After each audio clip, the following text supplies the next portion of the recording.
ഹരി ഓം. എല്ലാവർക്കും വിനീതമായ പ്രണാമം. ഈ പ്രപഞ്ചത്തിൽ വെച്ച് എല്ലാ ജീവജാലങ്ങളിലും ഏറ്റവും ശ്രേഷ്ഠമായ ജീവി മനുഷ്യൻ തന്നെയാണ്. കാരണം എന്താണെന്ന് ചോദിച്ചാൽ, മനുഷ്യ മനസ്സിനു മാത്രമേ ചിന്തകളിൽ പൂർണ്ണമായ സ്വാതന്ത്ര്യമുള്ളൂ. മറ്റു മൃഗങ്ങളെല്ലാം അവരുടെ പ്രകൃതിയിൽ അടിമപ്പെട്ടുകൊണ്ട് ജീവിക്കുകയാണ്. എന്നാൽ ഒരു മനുഷ്യന് ഏതു നിമിഷം വേണമെങ്കിലും അവൻ്റെ ജീവിതത്തിൽ പരിവർത്തനങ്ങൾ കൊണ്ടുവരാൻ സാധിക്കുന്നതാണ്. എന്നിരുന്നാലും ഈ ചിന്തകളിൽ പൂർണ്ണമായ സ്വാതന്ത്ര്യം ലഭിച്ചിട്ടുള്ള മനുഷ്യൻ അവൻ്റെ സ്വാതന്ത്ര്യത്തെ ഉപയോഗപ്പെടുത്താതെ ദൗർബല്യങ്ങളിൽ അടിമപ്പെട്ടുകൊണ്ട് ജീവിക്കുമ്പോഴാണ് ഒരു മനുഷ്യന് ജീവിതം ദുഃഖപൂർണമായിത്തീരുന്നത്. അവനവൻ്റെ ജീവിതം പ്രയാസങ്ങളും ക്ലേശങ്ങളും നിറഞ്ഞതായിത്തീരുന്നത്. അതുകൊണ്ട് ഇവിടെ ആദ്യം നാം തിരിച്ചറിയുകയും പ്രയോഗിക്കുകയും ചെയ്യേണ്ട ഒരു കാര്യം നമ്മുടെ സ്വാതന്ത്ര്യത്തെക്കുറിച്ചുള്ള അറിവും അതെങ്ങനെ നമ്മുടെ ജീവിതത്തിൽ ഈ നിമിഷം ഉപയോഗപ്പെടുത്തിക്കൊണ്ട് ജീവിതത്തെ കൂടുതൽ ശ്രേഷ്ഠവും ആനന്ദവുമാക്കി തീർക്കാൻ സാധിക്കുമെന്ന് നമ്മൾ അറിഞ്ഞിരിക്കണം. അതിനുള്ള മാർഗമാണ് 2-ാം അധ്യായത്തിലൂടെ ഭഗവാൻ ശ്രീകൃഷ്ണൻ നമുക്ക് കാണിച്ചു തരുന്നത്. 2-ാം അധ്യായത്തിലെ 50-ാമത് ശ്ലോകം. ബുദ്ധിയുക്തോ ജഹാദീഹ ഉഭേ സുകൃത ദുഷ്കൃതേ തസ്മാത് യോഗായ യുജ്യസ്വ യോഗകർമ്മസു കൗശലം. ബുദ്ധിയുക്തോ ജഹാധീഹ ഉഭേ സുകൃത ദുഷ്കൃതേ. ആർക്കാണ് ജീവിതത്തിൽ നേരിടേണ്ടി വരുന്ന വിഷമങ്ങളെയും പ്രയാസങ്ങളെയും ദുഃഖങ്ങളെയും അതിജീവിക്കാൻ സാധിക്കുക എന്ന് ചോദിച്ചാൽ, ബുദ്ധിയുക്തോ ജഹാദീഹ. ബുദ്ധിയുക്തന്മാർക്ക് ജീവിതത്തിലെ ക്ലേശങ്ങളെ അതിജീവിക്കാൻ സാധിക്കുന്നതാണ്.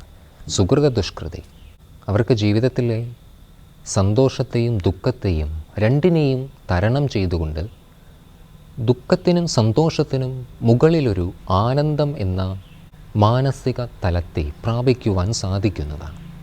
പക്ഷേ അതിന് നാം ബുദ്ധിയുക്തന്മാരായിത്തീരണം. അപ്പോൾ വീണ്ടും സംശയമായി മനസ്സിൽ, ഈ ബുദ്ധിയുക്തരാവുക എന്നാൽ എന്താണ്? ബുദ്ധി എന്നാൽ കഴിഞ്ഞ ക്ലാസ്സിൽ പറഞ്ഞിരുന്നു നിശ്ചയാത്മിക ബുദ്ധി. എന്നാൽ മനസ്സോ സംശയാത്മിക മനഃ. മനസ്സ് സംശയം നിറഞ്ഞതാണ്. നമ്മെ എപ്പോഴും ഒരു തീരുമാനമെടുക്കുന്നതിൽ നിന്നും പിന്തിരിപ്പിച്ചുകൊണ്ടേയിരിക്കും. ഒരു വ്യക്തമായ തീരുമാനം നമ്മുടെ ജീവിതത്തിൽ നമുക്കെടുക്കാൻ സാധിക്കാത്തതിന് കാരണം ഈ മനസ്സിൻ്റെ ചഞ്ചലതയാണ്. ഇവിടെ ബുദ്ധി എന്നാൽ ഒരു കാര്യത്തെക്കുറിച്ചുള്ള വ്യക്തമായ അറിവ്, വ്യക്തത, തീരുമാനം എടുക്കാനുള്ള ഉറച്ച ബുദ്ധി. ഏത് തീരുമാനമാണപ്പോൾ ഇവിടെ ഓരോ മനുഷ്യനും സ്വീകരിക്കേണ്ടത്? ഇതും നമ്മൾ അറിഞ്ഞിരിക്കണം. ഒരു മനുഷ്യ ജീവിതം എന്നത് അവൻ്റെ സുഖദുഃഖങ്ങളിൽ മാത്രം ഒഴുകിക്കൊണ്ട്, അല്ലെങ്കിൽ ലോകം അവനിൽ നൽകുന്ന ബൗദ്ധിക കർമ്മങ്ങളിൽ മാത്രം നിന്നുകൊണ്ട്, ഇന്ദ്രിയങ്ങളിലൂടെ ലഭിക്കുന്ന അനുഭവങ്ങളിൽ മാത്രം ചുരുങ്ങി ജീവിക്കേണ്ട ഒരു ജീവിതമല്ല ഒരു മനുഷ്യൻ്റേത് എന്നും, മനുഷ്യന് അവൻ്റെ യഥാർത്ഥ അസ്തിത്വത്തെക്കുറിച്ച്, അവൻ്റെ സാധ്യതകളെക്കുറിച്ച് അന്വേഷിച്ച് കണ്ടെത്തുവാനും അന്തർലീനമായ ബുദ്ധിശക്തി കൊണ്ട്, ഈശ്വരാനുഗ്രഹം കൊണ്ട് ജീവിതത്തിലെ സകല പ്രശ്നങ്ങളെയും തരണം ചെയ്തുകൊണ്ട് ആനന്ദകരമായൊരു ജീവിതത്തെ രൂപപ്പെടുത്തിയെടുക്കാൻ മനുഷ്യന് പൂർണ്ണമായ സ്വാതന്ത്ര്യവും അധികാരവുമുണ്ട്. ഇതാണ് നാം ഇവിടെ തിരിച്ചറിയേണ്ടത്. ഈ തിരിച്ചറിവാണ് ബുദ്ധി.